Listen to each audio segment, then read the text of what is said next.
gameplay. What's good, everybody, and welcome to Game Clique, the literal blackest video game podcast in the industry. This podcast is so black, I procrastinated making a black joke.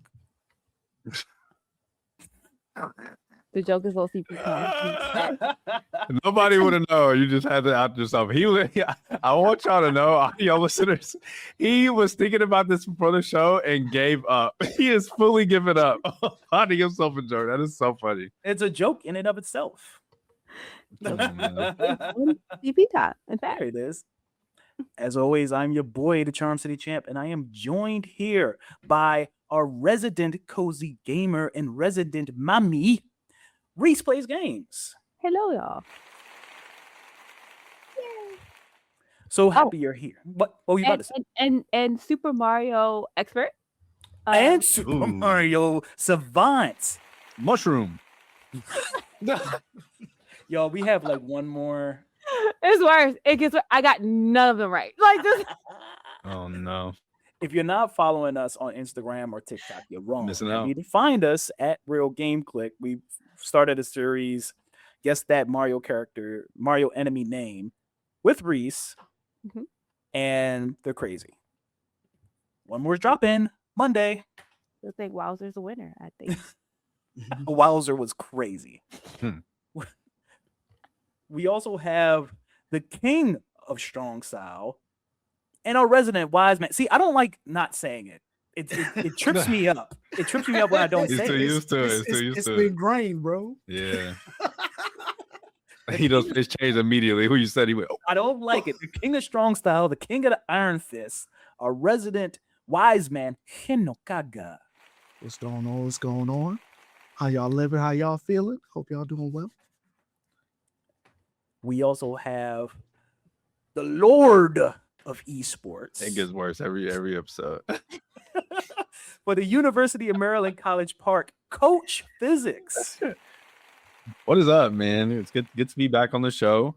You might have to start addressing me as a fantasy critic champion. The way it's looking, I've been up the last few weeks or so. But that's for another show.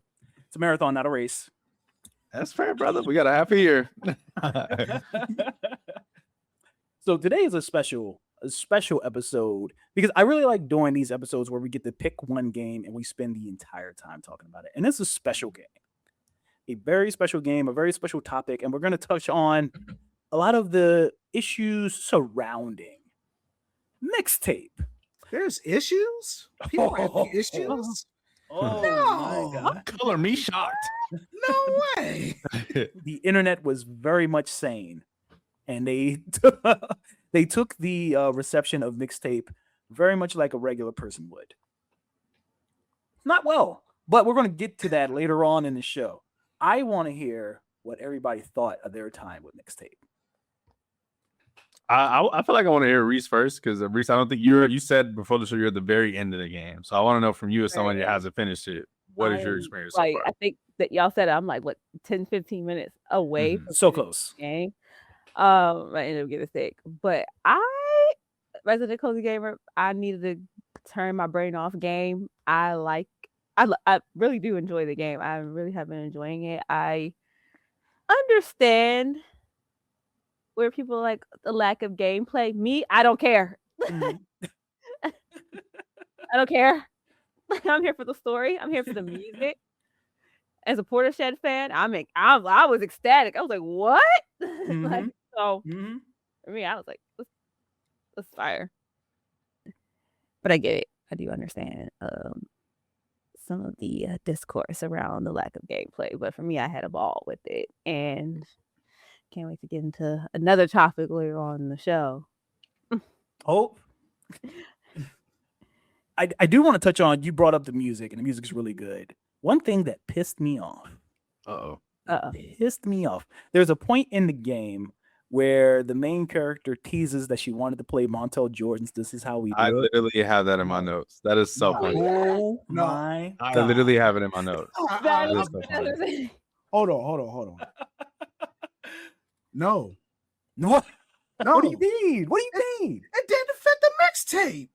What do you mean it didn't fix I agree. No, I agree. I get why they didn't do it, but that don't mean I can't be disappointed that I didn't get to hear that song in the game. You know what I mean? But story-wise, 100%. I get what you're saying, but like all right, so I love me a good music game. And I like me some good music. I like a game that's going to give me some music that I haven't heard before. And it was about 50-50 with the soundtrack. Like I knew some songs, heard some songs before, but didn't know who performed them. Got like a little bit of background on the songs too. I was like, that's really cool. Musically, I love this game. It's really good. And I play a lot of those narrative games. Like I almost played damn near all of at least the big Telltale games. And actually, soon I'm probably going to rerun through like Life is Strange because I've just been thinking about it a lot. You should. So with Mixtape, that kind of got me wanting to do that again.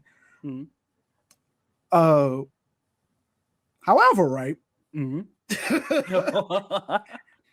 was a couple things in the game that I was just like, why is this here?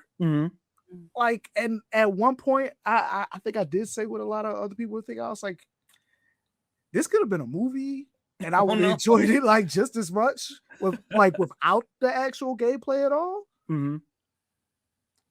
But overall, like I enjoyed my time with the game, and I really liked the actual mixtape itself. I want to actually go back and pick all them songs and put it in a playlist myself and just kind of listen to it like throughout the day and see what the vibes are, because the vibes fit the game great, but I'm just curious if they're going to fit like a normal day too. So, but yeah, I really enjoyed the game. I thought it was a really good game. I just little small things I nitpicked with the game, which I normally do. So. Yeah, I think for me, I echo a lot of what Hino says about loving music games in general, and just being a lover of music. I think a lot of times when we come on the show and we talk about specific games, a lot of times you'll go back and find me talking about the music itself and like how much the soundtrack contributes to that experience for me. You all also know I picked this on my Fantasy Critic for 2 years, so this is something that I've really, really been looking forward to. Like I've wanted this game to come out for the past 2 years to experience it. I've loved even like the Life is Strange type of games, and that's what this sort of reminded me of from the first trailer that we got from it. And so I absolutely loved it. I think I can't, we don't do arbitrary scores on the show, of course, but for me, I think this easily makes my 2026 game of the year, conversation a little bit harder. I think for me, when it comes to the characters, I loved all the characters. I laughed, I think, throughout at a lot of the humor. Even I think just the way they contextualize some of the humor of just being in this friend group stuff that we just feel like a fly on the wall experiencing. So like there's one point there in one of the kids' bedrooms, and out of nowhere they just all start going back and forth going cha cha cha, and I don't know why, like, it's the funniest thing ever to me. I just love that they were able to just place you into this world, into this friend group for one day and tell such a compelling story through music that we were able to experience it this way. I think a lot of the skateboarding aspects of it really hit for me as somebody, you all know I love Tony Hawk's Pro Skater. So for me, those segments also hit for me with the music and the back and forth conversations with the characters. The art style is obviously incredible. I love this style of animation, and I think they used it perfectly. I think they even got creative in some of that parts we'll talk about later with some of even the way they use color and going into black and white in some cases as well.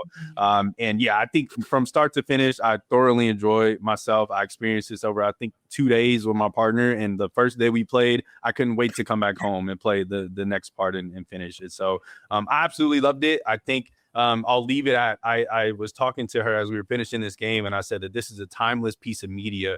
And what I mean by that is this game starts out with them showing you, and this is not a spoiler, it's literally just at the very beginning and contributes nothing to the story, but they show you a real world look as to how CDs were developed and what a CD is and like what physical music media is. And to be able to have potentially my child, if I'm lucky enough to have a kid, right, years from now, be able to come back and play this game in the world that is so digitized and everything is on a streaming service, and they can learn what physical music was and how it created community, I think it's something beautiful and transcends gaming even within itself. So I absolutely love it. I do think there are some things that some people may have issue with. I didn't find those in my experience. I don't think this game was advertised as anything more than what it gave us. And I was in incredible narrative with great music that I came away with some more songs on my playlist. So I loved it. Great game for me.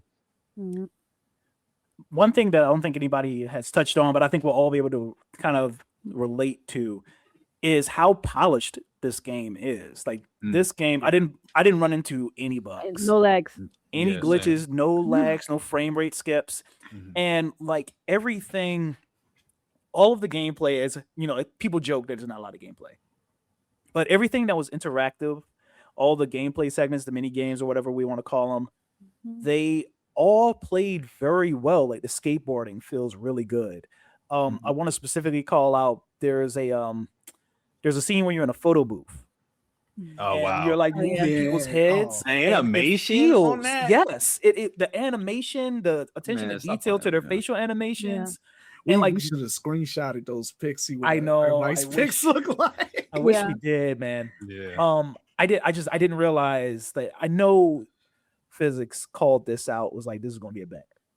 I did not know that this was going to be such a table shaker that we were need to talk about this for 90 minutes. I did That's not fair. plan ahead of time or any of this. Yeah. But it's just the attention to detail, and like the game is just, from an execution standpoint, flawless. Even with Sergio was saying, like the physical media, like what are the things you have to rewind a cassette tape, and I'm like, wow, what is what? Yeah. You're like, whoa.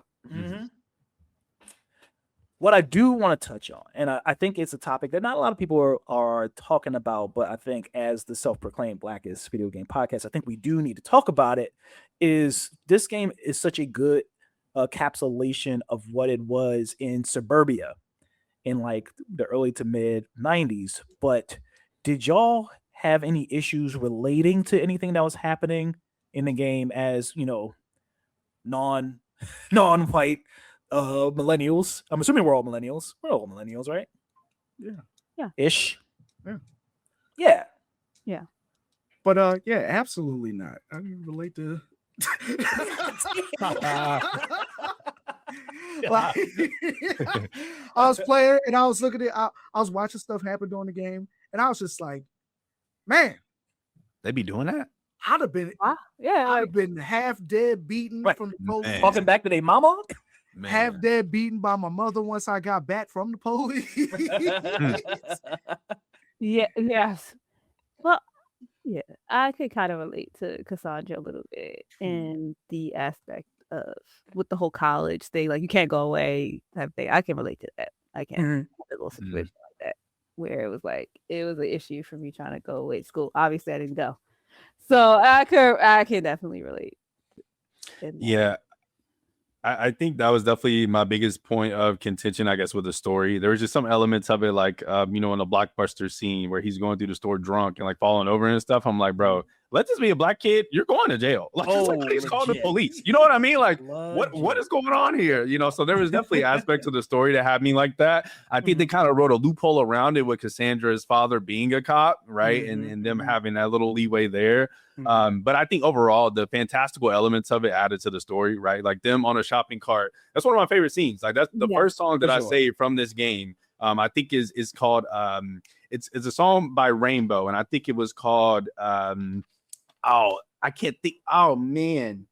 Yeah, I meant to pull the soundtrack up. I couldn't find any link to the actual. It's something to light by Rainbow. And that one was absolute banger when it came on, and that scene being so fantastical with the shopping cart going through all the police cars, right? If that's not there, then that part of the game just isn't as interesting, right? So some of it I had to just let go. But I think going back to what you said earlier too, about the scene about this is how we do it, right? I don't even know if I realized I was missing the black elements in this game until that part.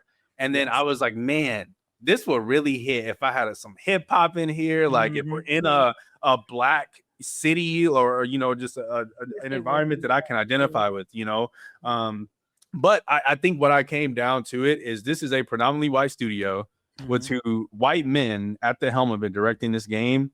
I don't need them to tell my black stories.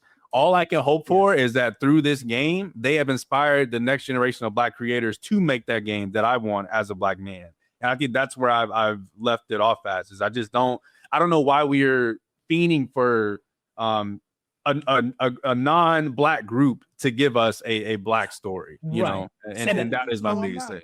So I'm not saying I'm like particularly feeding for it, Mhm. but you know, like it comes up when like it's a coming of age story, and like I think the big thing about coming of age stories is you have to be able to, identify with the characters, and Mhm. there were certain things that I understood about like uh as a teenager, like when you're in that weird place like between being a child and being an adult, Mhm. where like you feel some of that hopelessness or you feel misdirection or you just kind of feel stuck and you're not sure like what you're trying to do and you're trying to fight back against uh parents or like the establishment. I'm not going to that. There is an establishment. The man. But and like like those are general things like like I feel like every teenager feels at one point, but like it.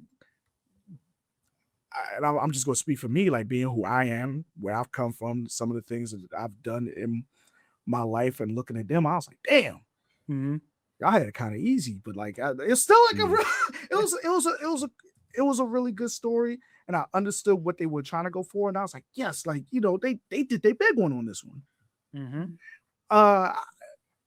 Like I said, I don't want them to try to make like my personal story. No, absolutely not. But like you said, if it inspires a black creator to do the same thing, I would absolutely love to see that in this fashion. And if it does it with the same amount of polish that Mixtape has, and like you get the music just right and everything, oh my gosh, like yeah, it would be amazing. I would love to say I would play that 100,000,000 times. The material's there. Like a black 90s soundtrack coming of age story. Like, yeah, no, it would eat. Yeah, and I definitely agree, Hina, with what you said about the aspect of the themes being the way that we can relate to this, right? Because I agree with you. Like a lot of the identity based and cultural elements to this game and just how they interacted with their families and stuff, I could absolutely not identify with, right? But what I could identify with is being a kid, not knowing, okay, where's my direction? How am I going to coexist with my friends that are going in different directions when I'm leaving my hometown, right? All of those things I think are so universal for every demographic that I think that's where I found my relatability. But like I said, this game unfortunately did remind me in that this is how we do a moment of like, man, this would really hit if we had it though. So yeah, 100% agree. They should let that rocket at the party. Just let the beat drop or something. Or like do a call back during the credits. Yeah, all that would have been dope. I've been all right with that. Like I said, at the moment when they teased it, I was like, ooh, but then I was like, that don't fit. That's like it'll be like a sore thumb. Like it just didn't fit in that. Like, kind of would have been like a here, damn. Yeah, exactly. Yeah, pretty much. You could have like that. Yeah, like an Indies 90 rock soundtrack, and it's just like them all like, because like you could and like the crazy thing too is like they pick like a lot of like really big bands and artists, but the songs were deep cuts for sure. Yeah, yeah. Like I like me some Silverchair. I like some Lush. I like some Smashing Pumpkins, and like I hadn't heard any of those songs. I was like, all right, okay, let me. I want to make sure I show love. The song was "Sensitive to Light." Thank you for linking the playlist so I could find it again. Champ, "Sensitive to Light" by Rainbow. Banger of a scene, banger of a song to accompany it. And the soundtrack reminded me like the Shy Lights were there. Yes. So we got one. Wow. Yeah. Oh, yeah. And it fit. Yeah, it did fit. Yeah, that moment. Fit really well. Yep.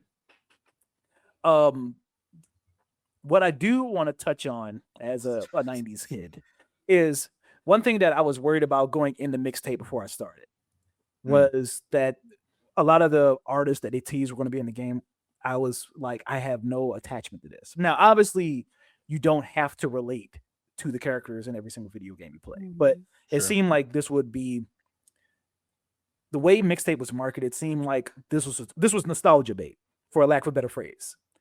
And I don't know how I would have been nostalgic for a era that I didn't really take a part in. But when I did start playing and listening to music, I realized that I knew more artists than I remember knowing, and I really think that's accredited to like in the 90s. There was no streaming services. You weren't like curating your own music. You were just like turning on MTV and listening to whatever was playing. Yeah. Or you were the radio or the radio and just listening to whatever songs came on, or watching TRL, or so like as much as I listened to, I don't know, I don't want to tell my age, Run DMC or DMX, I was also at the same time listening to Smashing Pumpkins and Nirvana and whatever was coming on. So I recognize a lot of this stuff. Also the car scene where they were driving, like clearly like blazed. Oh man, the light thing. Come on, man. I had moments like that for sure. So some of this transcends. So I'm not gonna lie, that was like my favorite little mini game. Yeah. Like what one of the favorite mini like top 2 favorite mini games, because I don't know, I was listening to the songs like I was gonna be like dun, dun. Yeah. I was trying to hit the beats. I was not on beat. Oh, that's all right. Not. So I think that's a good. I do want to touch on that because that was an opinion that a lot of people had. I know we're kind of going out of order with this, but this is a good segue. The fact that the game has no real fail state, did that bother anybody here? No. No. It just, again, I go back to me. It was never advertised as that. And I think that if you expected that out of this game, you don't play these type of games. Yeah. I think I'll leave it at that, right? Like that is so obvious that this was not going to be a like deep gameplay driven, platformer of anything like that. I don't think they advertised anything that wasn't delivered upon, but it wasn't delivered upon better than what I anticipated. So yeah, for me, it didn't affect my experience. So because I play like a lot of narrative games, I'm not gonna lie, I kind of expected to like move around a little bit more than I did. Okay. So it threw me off a little bit, but like not enough for me to think like, oh, like it's a detriment to the game. No. I will say again, like it's something that I would love to go back and like just watch the playthrough, like watch a playthrough again and just kind of watch it as a movie and not play it at all, because I don't know. I definitely enjoyed the story, which again, like just kind of touching back on what we talked about before about relating, you always got to relate to something like specifically to actually enjoy it. Because it kind of gave me Juno vibes. Ooh, that's a good comparison. Yeah, like yeah. It felt like one of those movies, and to be really real, I haven't like seen one of those in like a minute. One that like actually kind of grabbed my attention, made me want to watch it. And like, yeah, I would love to watch this again. I feel like sitting down to play it, especially like there was one section. It was the where they snuck into the that amusement park to take pictures. The dinosaur place, yeah. Yeah, like there was so much walking in that section that I was just kind of like, I kind of want to get back to the story now. Like, so like, yeah. And like I said, just like it's a small thing, and then like again, it's just me. I felt that way, but like I said, it didn't overall hurt the game for me. Like, definitely enjoyed it. I'll watch it again. I'm not gonna play it again. So I appreciate what you were talking about with the talking about the dinosaur park specifically, and how like the elongated gameplay part kind of took you out of it. So that's why I kind of appreciate how the gameplay stuff was so curated and how there was no fail state, because like in A Life is Strange, where you can fail a part or you can accidentally die, and then you have to start over at a checkpoint and replay parts over again, and that kind of stuff takes you out of it. That happens. Well, I mean, the short rewinding if you hit something during the skateboarding, like that don't count. Yeah, it's not like a full conversation I gotta re-listen to and stuff. Yeah. There was a couple times I was like, damn. I tried to finish the whole game. I was trying to hit this ollie, man. I hit a car. Yes. I tried to finish the whole game. I tried to finish the whole game without hitting the car, and that did not happen. Tough. Definitely a car. Glad to hear that y'all all struggled too.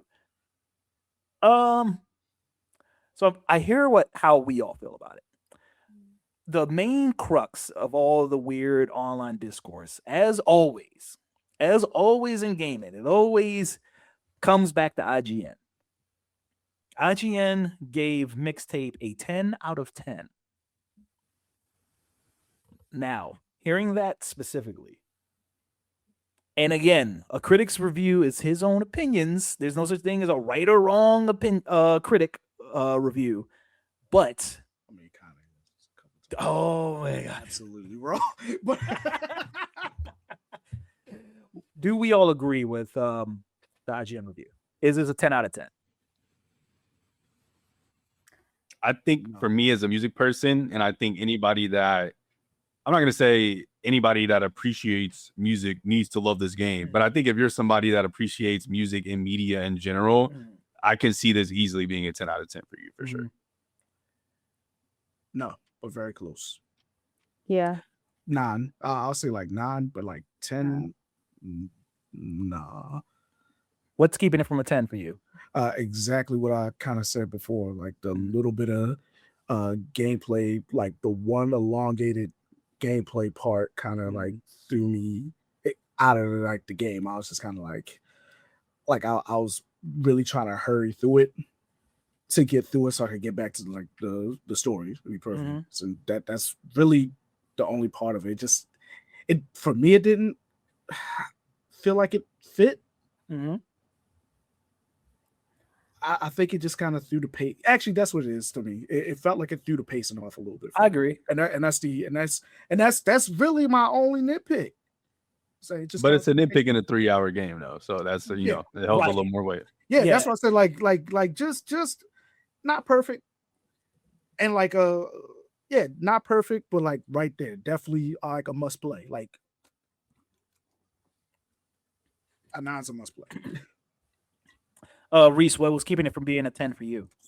I think a little bit of the lack of the openness of the world a little bit. I would have liked to explore even more things, like, because I like little niche things. Like, it doesn't need to be important to the story, but I would like to explore the houses more, because like they're like, okay, you explore a little bit, and it's like, all right, time to go. I would like to get to know more of the story, like with her family. I feel like for me, the main character story was kind of not as flushed out as, like, Cassandra's my favorite character, if y'all couldn't tell. Yeah. But like, I feel like her story was more fleshed out than Rockford's was, and that's my only like. And now again, I'm nitpicking. I feel like, how we get here? Like, okay, we learned a little bit about, like, we learned about her sister. We learned, like, she's living in the shadow. But like, we kind of, after that, it's like, oh yeah, we just touch on this a little bit and then we move forward. I would like it was a chunk that kind of there was a chunk that kind of felt like it was Cassandra's story. Yeah, it was like on her. Like, so I was like, the main character here, I would like to know more about her family dynamic. I want to know why she was. Well, I mean, we find out why she wants to go where she's going, but like, I'll learn a little bit more about you. Like, yeah, that's my only thing. I feel like it was that story part was lacking. Yeah, I agree with that a little bit. I do wish you could explore the environments a little more, and I wish there were more environments like the Cassandras and I forget the other girls. Slater. Yeah, Slater. Her room. Rockford. Yeah, Rockford. Yeah. Yeah. Like, their rooms, like, there's a lot of interactive things, because I too, in narrative games like this, like to pick up random things, hear the dialogue that it generates, and there's not a lot of that here, and I would have liked to see more. Yeah.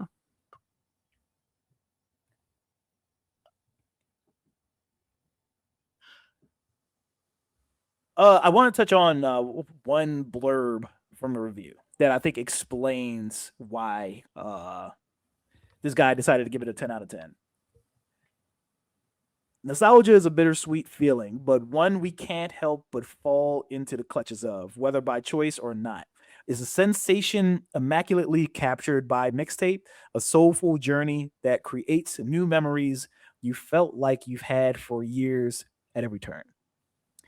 And I think that's the issue that I'm running into when it comes to like deciding whether this game is a 10 or not, is that am I enjoying the game because this is a great game, or am I enjoying the game because it's invoking a feeling in me that I like? But I think that's kind Isn't that part of a good game? That's what, and exactly that's what I'm getting at too. Like it's does that make it a good game, or is the level of interactivity what makes it a good game, or whether it executes that well, or well, I mean, like you're supposed to take, like when you're trying to put together a good game, you're supposed to be able to take from all of that. Mm-hmm. And like I said, for me personally, there was little bits and pieces that would knock it down for being like a perfect game. Mm-hmm. But I understand, like, just from what the IGN writer says, like you could tell, like, oh, he was pulled in by nostalgia. Mm-hmm. The fact that he's asking means that the nostalgia hit him. But that in a narrative-driven game, the story is supposed to be the strongest thing. Mm-hmm. So the fact that it did that, it did what it was supposed to do. So yeah. I also think when we get into the conversation of like interactivity and how much that plays into like a review score, I go back to like some of the other IGN 10s they've given, right? And they all have different levels of interactivity. They're all different games. They tell stories in different ways, right? Something like I can't remember they gave this a 10, but I think it was very close. But like a Blueprint is much different than a Hades 2, which is much different than a Donkey Kong Bonanza, right? Mm-hmm. We don't look at any of these other games and say, or try to pick them apart and say, is this a game because of this? Is this a game because of this, right? Mm-hmm. It's just in this one instance, we saw a positive review, and we live in a world that has so much gaming cynicism right now that people said, what can we do to like pick this one game apart? And again, I go back to, I keep hitting this point home of this game is not advertised as anything than what it is and what was presented to us. And so I think we have to take it, the art that they gave us, and critique it based on what was given to us, which is a video game. And so I'm critiquing it based on what they gave me. And to me, I believe that it is a 10 out of 10, right? I think it is not a perfect game, like Hino said, right? But I think this is a game that's so easily recommendable to anybody that doesn't play video games, right? That has never played a game in their life, that just has a love for music. And it also just being a timeless piece of media, again, I think contributes to all of that beyond just a nostalgia piece. But I think, like I said, when we get into like the semantics of is this a video game or is it not, right? Like no video game is the same, and there's different levels of interactivity to come with all of them. And we have to judge it based on the art that they give us. And I think they gave us something really good here with very limited in some cases, right, interactivity. But I think the ride that they take you on, and the fact that they were able to hold people for that 3.5 or 4 hours, right, without that level of interactivity, should also give you a glimpse as to why it should be scored that high, right, from a narrative standpoint. Which, like, I'll give you that, because like I one-shotted the game. I played it straight through, like one go, didn't have to stop, none of that. So yeah, for sure. So Blueprints got a 9 out of 10. I do have the last couple of games that IGN gave a 10 out of 10 right here. Mixtape, Hades 2, Donkey Kong Bonanza, Stardew Valley, Asgard's Wrath 2, which was a Oculus exclusive VR game. Oh, okay. Baldur's Gate 3. I did not mean to make a face. We are. That's how you know that one had to be crazy. I looked it up. I was like, what the hell is this? It had to be crazy. Well, they had to get a bunch of free copies.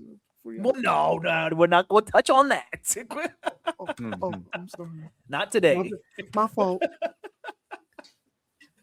I do again want to piggyback on the level of interactivity, because that's another, another pinch point that a lot of people have been focusing on, and I think that goes back to like the inherent need for a lot of gamers to gatekeep gaming.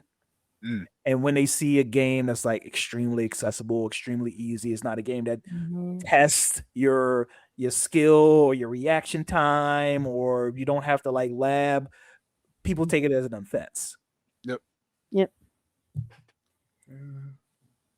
I know all about that as a gamer. Yeah. That's why I'm so glad you played this, because I really wanted you I wanted your opinion as the resident cozy gamer Yeah, on something like this. I was closed.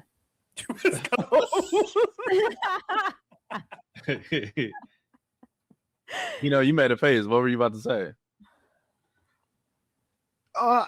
When you said the gatekeeping part, I was like, You don't think so? You don't think gamers gatekeep? No, they do. I just was like, I ain't want to talk about it. We should call them out or it out. Because, all right, I understand the argument that there's not enough gaming in this game. You know what I mean? Yeah. I understand that, and I get how that would, like, some people would say, hey, I mean, it's not a real game, it's a movie. Mm-hmm. And like I hated when people said that about Metal Gear. Mm-hmm. Which to me, That's Metal insane. Gear is a 10 out of 10 type game. Yeah. And people were like, well, I'm sitting there watching the movie like half the time. But I'm like, yeah, but it took you about 2-3 hours to get to the hour-long movie, right? Mm-hmm. So that's what it kind of bugs me on, because it's just like, it was that argument back then, and now we're getting it again on the opposite end of the spectrum of that. And I'm just like, it just bugs me. That's what the phase was. I was just like, because that was the first thing I thought of. I was just like, damn, it's like the Metal Gear thing in reverse. You mean specifically Metal Gear 4? Or you mean like any Metal Gear? Because I know Metal Gear 4 for sure was getting that criticism. Well, yeah, we're talking Metal Gear 4, but I mean, like, Yeah. all of them kind of did that, like, to a degree, just not to the extent. Yeah. Mm-hmm. But like that's also what I think, like, when you have a creative mind that's trying to give you a grade A story, like, there's going to be long cutscenes like that. So, like, you know, you have to, like, if you enjoy the actual art, you're going to enjoy the story, or you're going to enjoy the game as a whole. And it's the same thing with like Mixtape. It's just like, even though there's not a lot of gameplay in it, you can feel the heart in it. If you like relate to it a lot, you're gonna like get pulled in by the music, the nostalgia, all that. So I like I said, the only problem I had with the game was like a small pacing issue, and that's something that's big for me. And I feel like games that I consider like 10 out of 10 don't have that issue. Mm-hmm. So, you know, like, that's the only reason, you know, I was like, nah, it's not like quite a 10 for me. So, and like I said, I was like, I don't think I'm gatekeeping by feeling that way. You know what I'm saying? Well, so when I say gatekeeping, I mean like the way people are trying to discredit Mixtape for being a video game. Like, you are just saying like, oh, it's not perfect. Or even if somebody was like, oh, I played Mixtape, it's not for me. That's totally different from saying a game like Mixtape can't exist. Or we should not call Mixtape a video game. Yeah, Mixtape is definitely a video game. It's a video game. So, like I said, if I gotta push buttons, this is a game. Yeah. Like, what's if that's the case? Ace Attorney's not a game; it's a book. You know, like, where is the line drawn? Like, if there's interactivity and it's run by electricity, it's a video game. Yeah, that's the definition. I gotta push buttons. I think one of the reasons that this discourse in particular has been so annoying to me is that most of it comes from people watching clips on the internet and not actually playing the game, and watching a 10-second excerpt of somebody else's gameplay and saying, this is not a video game. Mm-hmm. And I know it's true, because the same people that complain about this type of thing, it's like, you played 2 games from the same franchises every single year. I'm supposed to believe that you paid $20 to play Mixtape. You want me to believe that these people played Mixtape? No, they didn't. They just see what's trending on Twitter, and they're trying to get their $8 from Elon. Right. We know where that $20 went. Straight to some VC. Come on. You're not right. I was scared. I didn't know where this joke was going. I was like, that was a good finish. I like that. That was funny, man. Straight into that Nicki Minaj Call of Duty skin. Yep. I got some games here that I do want to touch on briefly before we get back into Mixtape, because we were talking about how Mixtape's not the first thing. It's not the first game of its ilk. Games have done the whole like narrative focus, limited. I don't even want to say limited gameplay, but compared to traditional video games, limited gameplay. So and Roger, I don't know if y'all heard of this. It came out last year. I don't want to spoil that game for anybody, and that's another game that is of this ilk. I would consider it 10 out of 10. Bang. And that game is even shorter. It's about an hour, but even still, I would consider that game a 10 out of 10. Yeah, it took me about and Roger like and spelled out and the name Roger. So good. I am not spoiling a lick. It's hard. It's hard to talk about it without spoiling it. That's what I'm saying. It's 100%. It's probably out of all the games that I want to talk about, most comparable to Mixtape because it's story elements separated by gameplay vignettes. So it's like little mini games that'll get you from like one point of the story to the next. The art style really cool. You start off playing a little girl and somebody's breaking into an apartment. Oh, I'm about to say that's creepy. Yeah, and you're still kind of figuring out the mystery of why all this is happening. Oh. But yeah, you can definitely play it in one sitting, and it's really cheap too. I think it's like less than $10. Yes, it's incredible. Highly recommend. Cannot recommend more. To play this game. But I agree with you. That is probably the most comparable based on the list that I see here. And this is a game that I would dare, just off impact alone, and again, how this transcends what gaming is, for somebody to say that this isn't a video game. You know, like it's again, I go back to these people do not play games, because this is another example of one that is absolutely incredible. Exactly. If you are a crier, you will cry. Oh, I will say that. I was sitting in this chair, y'all. I promise you, I think I was crying playing that game for like 3 minutes straight. Yeah. When I realized what was happening. If you're prone to crying, be prepared. I definitely try again. One we've all played, Dispatch. Mm-hmm. Very young game, and it's climbed up my list. I think it's some of the best writing I've experienced in these types of video games. I almost want to say video games, period. Very good writing, very relatable characters and realistic characters. Gameplay choices that matter. I think what's so interesting about the Dispatch one, though, is that, and it kind of goes back to even what Hina was saying about how, like, in this game, in Mixtape, there was a gameplay element that was so long that it took him out of the experience, right? Mm-hmm. We go back to Dispatch. This is, again, a narrative-driven game that's episodic. We saw it week to week, basically a movie. And mind you, the main gameplay loop, a lot of people complained about and said they didn't like it. Crazy. Right? They said like, oh man, you know, the when we got to the dispatching, I don't know, that was the part that really, and it's like, you know, that's because they were bad and they can't read. That's real. That's real too.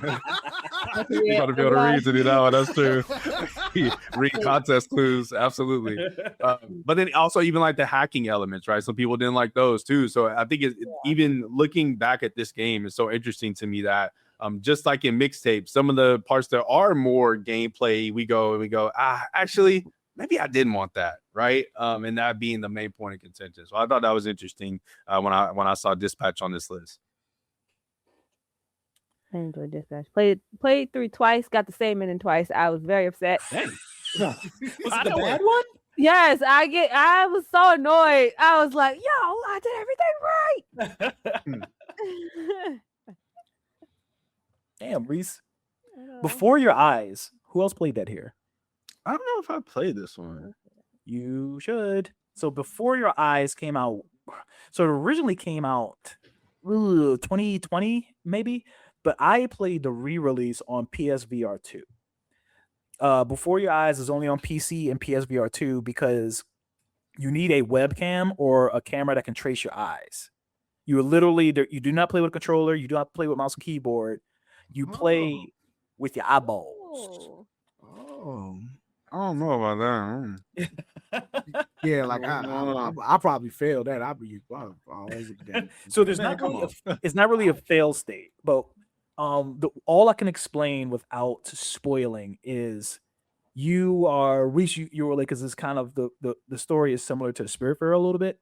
You are on your way. You're kind of like in this universe's version of the River Styx, and you're being transported to the afterlife, and you have to explain to the farrier why you deserve to go to this world's version of heaven. Basically, you have to retell your life story. So the game is a bunch of different scenes from your life, and what determines how long you stay in that scene is how long you can keep your eyes open. Okay, question. So I can't see. I have 4 of them. I'm a So looker, so. how is this glasses friend thing? You know what? That's a good question. I don't I know. had to put my contacts in. Yeah, that'd be devastating to me. No, Right, and like, oh, I gotta put contacts in. So PC you can play as long as you have any sort of webcam. I don't know how well it works with glasses. I can't confirm. Oh, I'm gonna cheat that game. I'm gonna take a little This is very shot of ableist. my I eyes and don't put know it if up I to the like webcam. this. Like, oh, this is only for people with 20/20 vision. I don't like it. I like the larger formal complaint. Who do I write a letter to? This is another game that has really good writing, and if you're like, if you don't do well with tear jerkers, this is another one that'll do it for you. So the whole not blinking part, the whole scene doesn't do that, but the second the scene wants you to not blink, there'll be an icon on the screen, and that'll be the moment where, like, I don't know. I'm just using this as an example. Your mom's talking to you, and you know this is the last time you get to talk to your mom. Oof. And like she's talking to you, and you see the sign like where you can't blink, and you're like, no. It's stuff like that. I'm not doing that. You got that. I'll take your word for it. I played Spirit Fairy so many times through it, and I still cry. So Yeah. like, I don't know. And that's another cheap I one. do cry. I cried at Mixtape. Oh, I'm sorry. It's gonna be rough for you then. It's about to be rough for you. No, I'm not gonna spoil it, but there was a certain scene. I was like, "This is so sweet." Well, I ain't gonna spoil it for you, but that ending, you about to cry again. So go ahead. Yes, that was such a good bow on it. Hopefully, I don't know if you can do a part 2. Nah, I think you just gotta let it go. You let it go. You can do a spinoff, right? Like we talked about, do a different group or something. That's something that I'd be interested in if they keep doing like mixtape. Or keep changing the. I think that's dope. Yeah. Mm-hmm. This one I was skeptical of putting on my list. Mouthwashing, and the only reason why I was skeptical of putting it on the list was there is a lot more gameplay here than a mixtape or some of the other games on here, but the gameplay is really just you walking around, collecting things, picking up things, moving them to other areas, talking to people to advance the story. But Mouthwashing also has a different tone than everything else here because it's kind of a horror game. Mm-hmm. So you're on a delivery spaceship, and the spaceship accidentally crashes on a planet, and you're waiting for a rescue crew to come, save y'all.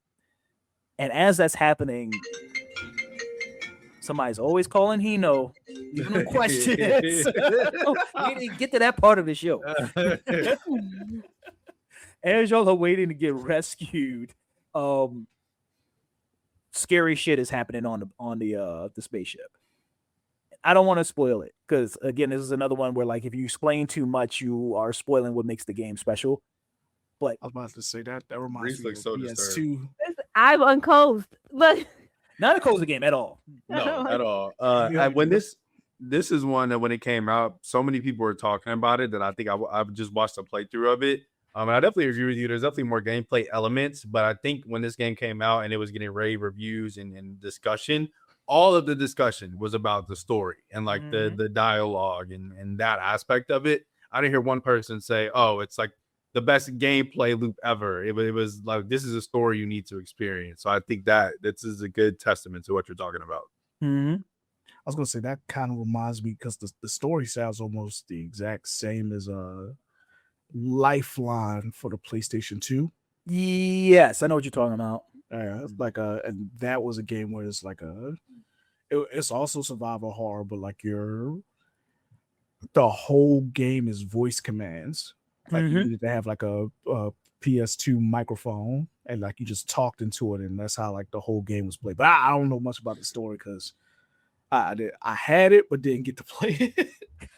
I don't think anybody made it far in that game because it did not work well. Not that long, I'm sure.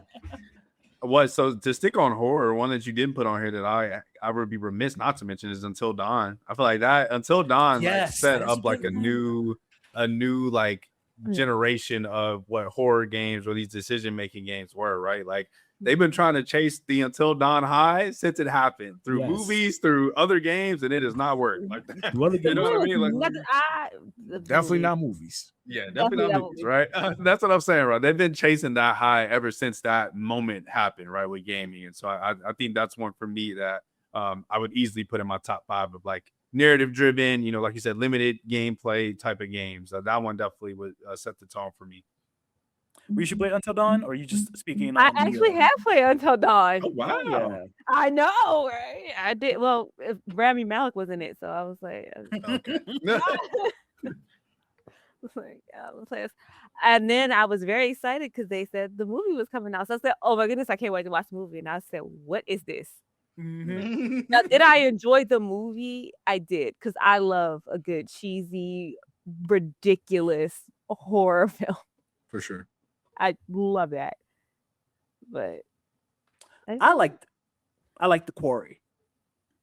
I thought the Quarry was all right. Man. I like the Quarry too. No, I got you on that one. I'm glad y'all enjoyed it, man. I It lets me know I they never still played got it somewhat. I I'm glad y'all have enjoyed it. seen gameplay footage of it, but I've never played it myself. Well, That was a Little Nightmares 3 of They don't do it like that. Yeah, I don't know, man. I'm glad y'all liked it though, because I as much as I complain about those games, I still play them. So I'm glad that y'all like that one. So we gotta talk about the GOAT though, right? We got to talk Detroit about Become Human. Go. What? Well, like, yeah, good point. I left that off the list, but I mean, the OG. not in the same breath as The Walking Dead, bro. Yeah, you're right. Like, Disgusting, bro. Oh my god, Almost spit tape. man. Like...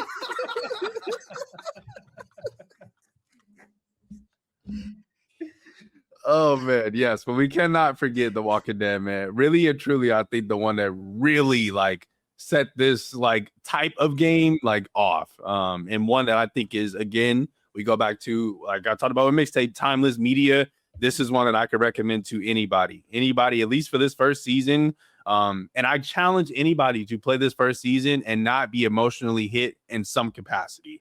Like throughout that entire story, if you haven't cried and then you get to the end and still don't cry, you might not be human to me. I don't know. I genuinely do think it's one of my favorite narrative-driven games of all time, and one that I can constantly revisit. If my friend tells me, "Oh, I never played this game," get in Discord right now. Let's run it. I need to see you play through it. I need to see you experience it. I think it's that level of timeless experience, and really elevated the Walking Dead IP to me as well. To me, I know a lot of people love the show. This is my Walking Dead. This is the Walking Dead that I know. I feel you on that. The gameplay I've seen is way better than the show. That's what I'm saying. So yeah, this is the Walking Dead to me, and I don't think we've had a game of this ilk take on that same challenge of like taking on an existing IP and transcending it in a lot of ways. So this is one that I definitely think is super special. I'll say it flat out. Like when it comes to the Walking Dead, it's the game, the comics, the show. I don't know what's going on with the show. I don't know what's happening. I missed one episode of The Walking Dead. I came back like, what is happening? Oh, Never see this again. And but like the Walking Dead Telltale games, like they're definitely, when it comes to the narrative driven games, they're like well, not only do they set the bar, but they also, like, every time like Telltales came around to do something afterwards, they kind of raised it. Because the Wolf Among Us, a lot of people say like the Wolf Among Us games are even better than the Walking Dead games. Like maybe like not narratively for certain people, because the story is what it is. So like if you're not into that type of story, you're not going to be into it. But as of having like the good music, the great visuals, the gameplay in the middle, to bring everything together, like they just kept raising the bar until eventually they kind of stalled. I'm waiting. Please let that Wolf Among Us 2 come out this year. I've been waiting for so long. That thing that switched publishers. That thing had like It's all over. But every now and then they give an update. We're still here. Just wait. It's coming. the game in the work so long. Some people left Telltale and went to make Dispatch. Come on, man. I mean, it's not wrong. Yeah. I think the last one I got to show love to that you didn't put on this list though is definitely Life is Strange. That is another one that I think Yes. when it released, that was a moment in gaming for sure. And I think there's certain games that come out, and I think whether you are playing them or you're watching somebody play them, we're all in it together, like in that moment of time for like the month right of it releasing.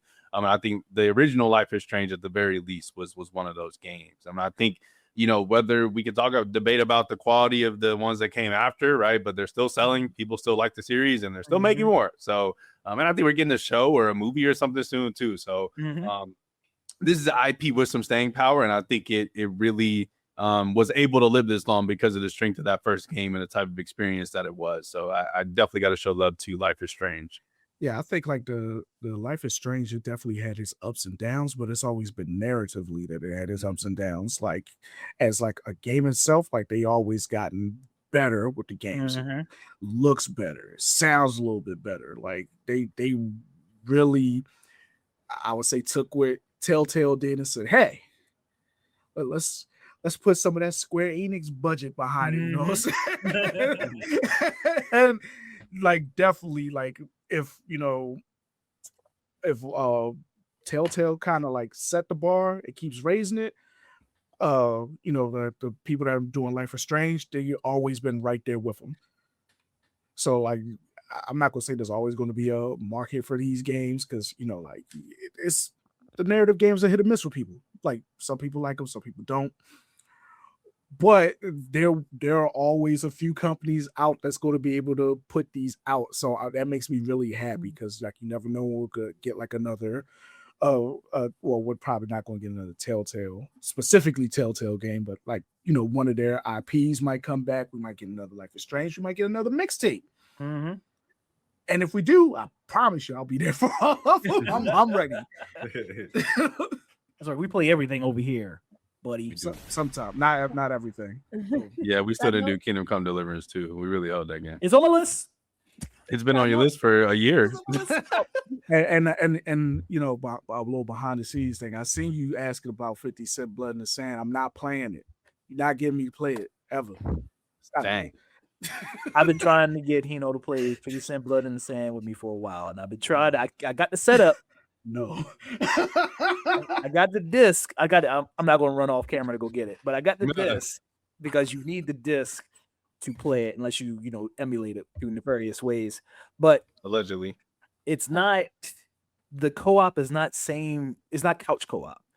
You have to play online. So now I didn't realize I needed 2 copies of 50 Cent Blood on the Sand.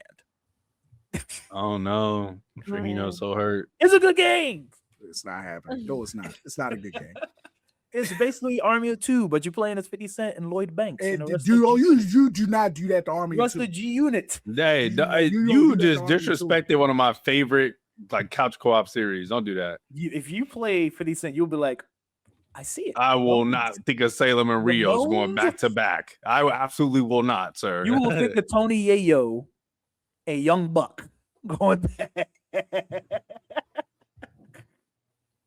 No. Even just saying the words Army of Two like game with Lloyd Banks and 50 Cent, you can just feel the quality just come on. It's so good. It's such a good game. So bad. Also, and Roger is on Switch for $5. Oh, get it. I just bought it too. I bought it on Switch. Reese, just send me. Okay, I appreciate y'all buying it, both of y'all. When y'all finish playing it, I need a selfie of your face in the group chat. I need to see your eyes after you finish the game. First, the Mixtape one will come as soon as we finish this, but that's fair. That's fair. And then I'll probably, if I have time tonight. Hey, stop, bro. It's like an hour. Man, what in the world? Oh, well, Look at them fighting. This is good. This is gameplay, y'all. Wow. Gaming peaked 2003. I'm about to leave the episode. This is trauma that you just refuse to let go of. That's what it is. This is nostalgia right here. This is like Sonic 06. How we've like erased how bad Sonic 06 was in our head and we worship it. That's what you're doing. I'm calling you out now because it's not Sonic, so I can't defend it. You know why? You know why I know it's so bad? Because they switched genres when they tried to make another game. This is that they went, what was it, a rail shooter? We talking about. Was it Get Rich or? So you got it in reverse order. Bulletproof came out first, and that was an isometric. That was like a top-down kind of shooter thing, and that was ass. And that was even worse. Yeah. That sucked. So that was even worse. And then they jumped genres to third-person shooter and created the GOAT. The GOAT. I love how he don't emphasize even worse twice to let you know that don't say it's bad. That other game is still ass. All I know is y'all better not play that before we get our Stardew Valley co-op. We'll do both. Never let it go. We'll do both. You know why I was disappointed for Mixtape? I heard all the discourse online before I got to play it because we didn't get a review copy. And the discourse called Mixtape woke. And I was like, hell yeah. I can't wait to jump into this game and play some woke media. I love me some woke stuff. And then I played it and I was like, ain't nothing woke in here. I was waiting for it. Where the woke? But that's the thing is y'all know what woke is. Like there's a fluid sexuality girl at the forefront of this game who isn't inherently feminine, right? She's not overly, feminine in any way. She talks about kissing her best friend all the time and makes jokes about it and alludes to it as a crush on her, right? Like I think that to them that's automatically woke. That's what that is, right? Anything that is not centered around the male gaze, centered around men, or centered around white people specifically, in all of those facets, like that is what woke is to these people now. So I don't. Oh my God, female lead. Right, you know what I mean? That's woke. Like it's automatically a woke game. That's what they go to. That's insane. Lesbians didn't exist in the 90s. I didn't even like you. You said like you said gender fluid, or you said no? It's like fluid and sexual. Androgynous. Yeah. Because I was like, I kind of had vibes like I was like, yo, like her and the dude. Her Slater. Right. I think it was both. I definitely think it was both. Yeah, it was both, and that's what I'm saying, right? Like I think that aspect of it, they're looking at that and being like, oh, she could never do that, or bisexual women don't exist. Like it's all of that combined. I think that is what woke is to these people in 2026. Oh, brother. We're in good times, man. I was too. I don't think there was much like there was like little back and forth dialogues here and there that they would talk about, and they would talk about things that are metal, right? Like, oh, that's not metal. And then some of those cases you would get like little hints of them like talking about like, so early the system or capitalism, right? In some aspects. I mean, like, okay, like they're in their own teenage ways, like they're talking about those things. But then again, I go back to as a teenager in high school, I don't know if I was deconstructing capitalism and like being like to that level and extent, I guess. So I guess I can get it from that standpoint too. But no, I don't think this game was woke in any capacity, unless you are bigoted and just hate women. Like then I guess sure, then it's woke to you, I guess. It reminded me of, I don't know if you guys have seen the DCOM, the Disney Channel original movie Brink. That's kind of what a Mixtape is the skater version to me. It's like I don't know why my mind just associated it with Brink with a female lead. Like that's just what it was for me. So it was just like they were a bit like, yeah, down with the man. Like, come on now, like that's your focus is anti-establishment. I think Green Day came out in the 90s. They were Green Day, like sure. like so, like the 90s were kind of woke. Like we're being honest. Yeah. Well, they didn't realize that Rage Against the Machine was raging against. They didn't understand what the machine was. I saw a TikTok where someone said you can be punk and conservative. No, literally. No, you cannot. No, you cannot. That's literally what? That is what we call being a poser. No, you cannot. But if you do want to, well, Chimp, you're already playing a WoW game. You got your fix. Keep playing the other WoW game you're supposed to be playing. Wait, what other WoW game? The one where you beat up cops the whole game. Oh, I am going to finish that. There you go. Keep beating up them cops. The one that I do want to. We're gonna get demonetized. Hey, look No, just all the way at the end. They Oh yeah, that's fair. That's right. Yeah, they'll get that far. He'll get that far. Replaced. Yeah, replaced. Yeah. Oh, I would like to. That's kind of cozy. Yeah.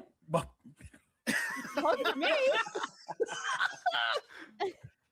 It's on Game Pass, so you can check it out through that.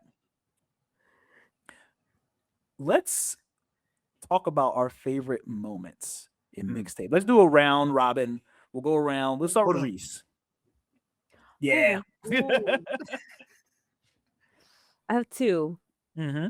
So the shopping cart scene. Mm-hmm. Are we spoiling? Spoiler alert. All right. Yeah. I mean, I think it's fine. Yeah, the shopping cart scene. It's a 3-hour game. Please play it. Like, it's fine. Yeah. I say as I haven't finished it. I'm the last 15 minutes. Anyway. And then the scene where they're on the roof and they're holding hands because I was like, oh, I love it. I was like, oh, I love it. Good moment. Good moment.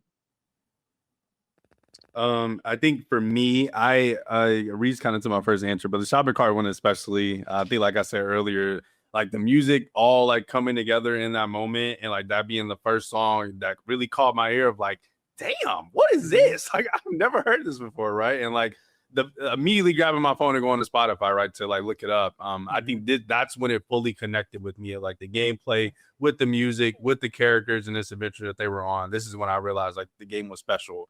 I think it was that moment. And then this piece right here that we're seeing right now on the screen, where they're listening to the music, Rockford has to stand up and just do the fireworks. You just getting to trigger the fireworks. Like that little moment of bliss. I think it's so simple within this game, but works so well. And really, again, just makes you feel like you are just a part of this friend group for that one moment. And yeah, I absolutely love both of those moments in this game. I think really both spoke to how special the game was and me experiencing those moments. So I had to say, like, I had a similar moment that I thought was like one of my favorites. It was the scene where they were skateboarding and they were flipping off like the traffic. Oh, Everything was blowing up. Yeah. That was fire. Now I know I said I didn't really identify with everything in this game, but like, I definitely had my moments where it's just like I'll be traveling somewhere and I'm like, if I could just blow this up. Demonetizing again. There we go. But like, yeah, I and the song choice was perfect for that part too. I was just like, yeah, like just when you having one of those days where you just want to tear, like just raise hell. While I'm doing that now, I just flip the camera. You never the YouTube games. But that was definitely my favorite part. And then I also really enjoyed the baseball field part, like the little league where you were hitting the home runs. I loved the little dialogue that they had there. I loved the music that was playing at the same time, and like the mini game, like had me engaged. I was like really locked in on that one. I was like, hold on, I gotta get these. That was can I tell you something I hated though? What? I hated that little tongue mini game. I was like, this is going on. No, I agree. On way too long. But I love that I hated it, right? Like it being so like mirroring a like awkward teenage like first kiss. Like I thought that was so perfect because you're right. As soon as it came on, I was like, oh, what? You know what I mean? I was like, I was trying to go fast. I was like, come on. It's like, no, this is his own pace too. It's like, all right, that's enough. I was like, finally. That's another thing that goes back to my attention to detail comment, because that tongue kiss thing was so like detailed and realistic. Like slobber was like dripping down the roof, and like the little dots on their tongues. Like it looked like real ass tongues, even though it was still in the stylized art style. Like I want to stay on this moment for a little while longer because it makes Hino uncomfortable. I do.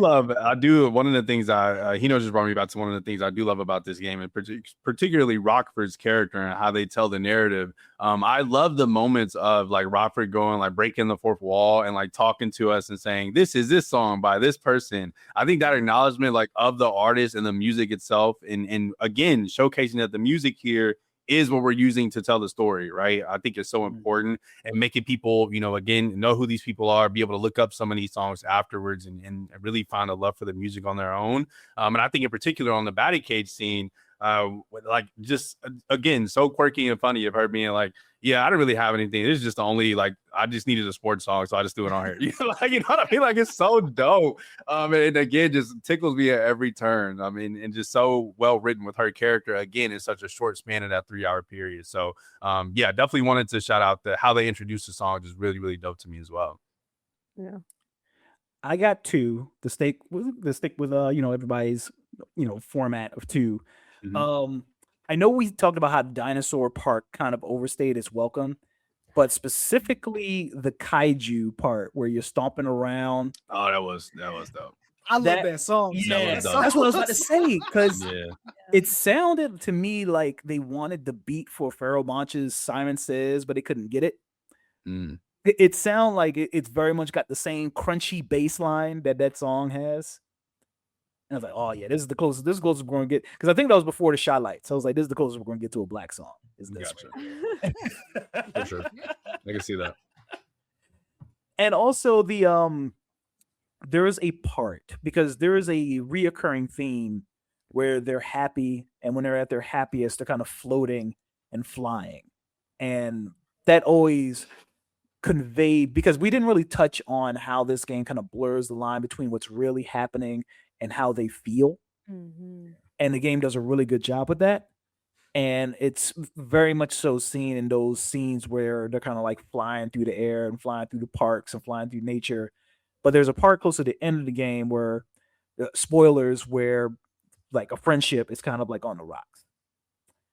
And you're playing as the main character, and she starts floating through the city, but the tone changes. It's black and white. She's not really paying attention to where she's floating. She's kind of just aimlessly going where she wants. And like, I thought that did such a good job, and that play on what we're used to those type of scenes playing like really conveyed the change in tone so well. Yeah, I love that scene too. And even with the floating, when you're hitting some of the chairs or like the trash, right? Like everything stops in that moment. Nothing else matters in that moment, but what that character just saw, how it affected them. So yeah, I absolutely, that's a really, really good scene. And another one where I think the music again was perfectly placed and perfectly picked for that moment, because that character, after this event happens, we don't really get a recollection of how they're feeling or how it made them feel through their own words. The song is the one telling us in that moment how this person feels because of, again, what they just experienced. So yeah, incredible part of the game for sure. So I slightly disagree just a little bit about that. But like, I think like we're kind of not supposed to understand exactly how she feels during that part. I think it's up to you to feel a certain way, because you like you said, like you could bump into stuff. I was kind of hot when that part happened, and I was smacking everything on my way. Like as I was hitting everything, and I feel like somebody that's like more somber, it's just like, yo, I just kind of want to chill out here. Maybe like they're just kind of floating and dodging stuff and just trying to get through this as fast as possible to get back to normal.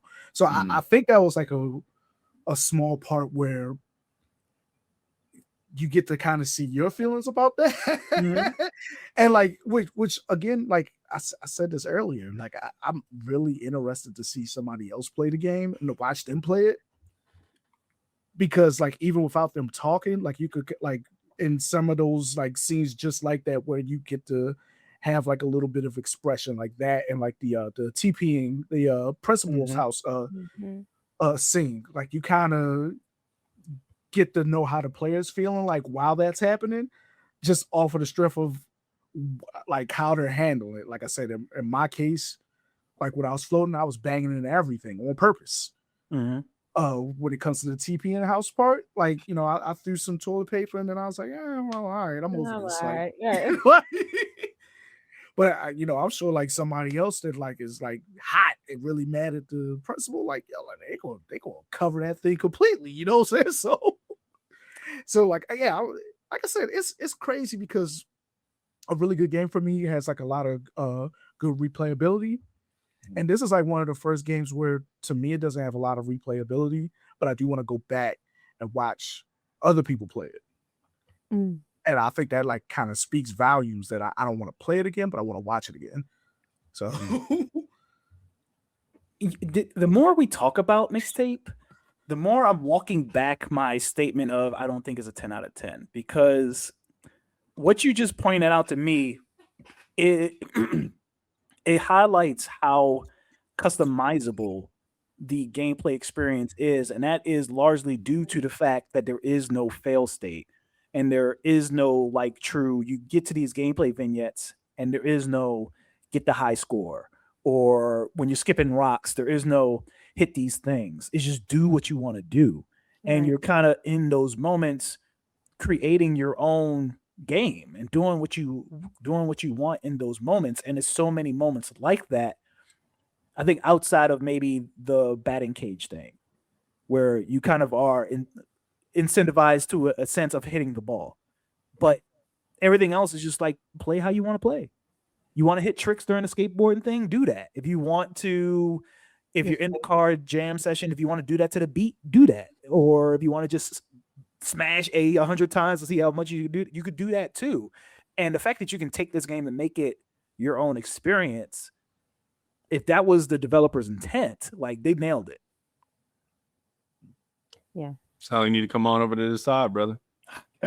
Getting there, talking myself into it. So we all love the game personally. Final verdict: if we all have someone in our lives who isn't into games and we want to get them in it, is this the game to do it? Yeah. If they're a music lover, yes. yeah, I was gonna say that. And depending on the type of music they love too. Because like if you don't have like a broad range of music you like, it might not hit you the same way. That's fair. Yeah. If you're not open to different genres, yeah, I agree. If you're a music lover, there are 2 new releases that I would recommend: Mixtape and Wax Heads. I would. Ooh. I mean, talk about Wax Head real quick, Reese. I was curious. Wax Heads is also narrative driven. It's you're playing as a record shop worker to a woman who was in a successful band back in the day, and her and her sister had a falling out. So you kind of you're exploring other people's music preferences through. It's a puzzler, but you're observing them, you're listening to what they're saying, and then you're picking out records for them. But you are also in the midst of this big resurgence of this band that the owner of the record shop is in. There you go, Morgan McIntyre. So, and I gave my dad my Switch. He played it. He played more of the game than I did. Think about that. So, is there licensed music in the game, or is this like original music? I think it's original music. I don't know if there's really licensed music. Gotcha. I do feel like all of them are original. There's someone in there, Mimi, which is kind of like I guess Mimi would be like, but I would say more of a Katy Perry in the game. So like you have, it's kind of like indie funk. I like it. Indie punk. Yeah, we talked about it briefly during Steam Next Fest, and something that we're really looking forward to. Yeah. So if you're a music lover, these are 2 games that I would definitely suggest: Wax Heads and Mixtape for sure. Well, if you like music, there's one more good music game that just came out too. I was waiting on you to say it. Dead is Disco. Oh yes, Okay. yes, and regale us. And like that that's a little bit more for your action gamer, but like, man, like it's so satisfying playing that listening to the music and trying to hit like the attacks on beat at the same time and like parrying on beat and everything.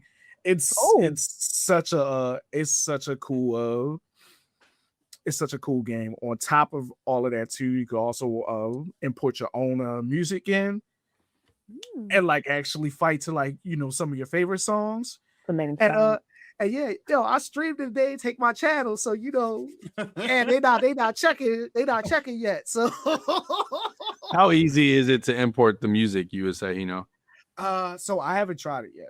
Oh, okay. So I'm not gonna lie. But the original music in the game is that good then, though. That's keeping you going. Yeah. It has like a couple of different genres. Like it has like a really good hip hop song. You got you got your classic metal song, your stadium rock song. You got a J-pop song in there. Like somebody told me there was a K-pop song like from one of the other bosses. I'll say I'm about halfway through it. Mm-hmm. So I haven't heard like all the music yet, but like the music that's in the game that I have heard and played to so far, definitely enjoyed it. Had a ton of fun playing it. And like at one point, like I was playing, I was just locked in. Like I forgot I was streaming. I was And the modding community is like supporting this a lot. So putting on the custom music with like being able to mod the main character to look like Michael Jackson or Tyler the Creator or Dante from from Devil May Cry. The funniest one I've seen modded so far, somebody modded in Deadpool and had him fighting the Baba. I've seen that. Yes. Yes. Oh, Steam Deck compatible. That's the cop. Steam Deck compatible. Now purchase of the show. Yep. Yeah, it's definitely it's like a cross between the Arkham series. Yeah, the kind of like, ooh, that's so good. That's a good comparison. Yeah, like, kind of like Arkham-y and a little bit of Sifu. Mm-hmm. The Sifu is what the art style was giving me. So yeah, I'm glad you said that. And just with a rhythm element to it, which like some of the time you're not even going to realize like you're hitting rhythms. So yeah, you definitely get into like a flow state.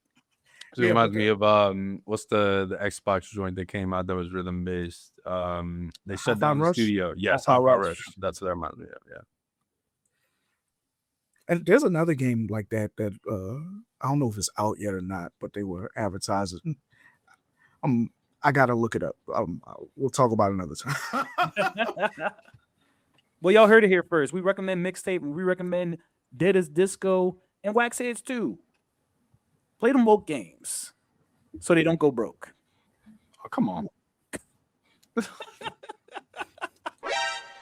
If you want to support us so we don't go broke, you can find us on all social media platforms, whatever that be, Twitter, Twitch, Instagram, Blue Sky, Threads, at Real Game Clique. We're on Facebook too, and LinkedIn at Real Game Clique. If you're watching this and not listening to this, you can find us on your favorite podcast platform, whether that be Spotify, Apple Podcasts, Google Podcasts, or wherever you like to listen. Just search for Game Clique. We're the ones with the blue icon. If you're listening to this and not watching this, you can watch us on youtube.com/@RealGameClique. Like, share, subscribe, and hit the bell so you don't miss any of our podcast clips and IRL content. Get good, be good, stay good. We're out. Game Clique.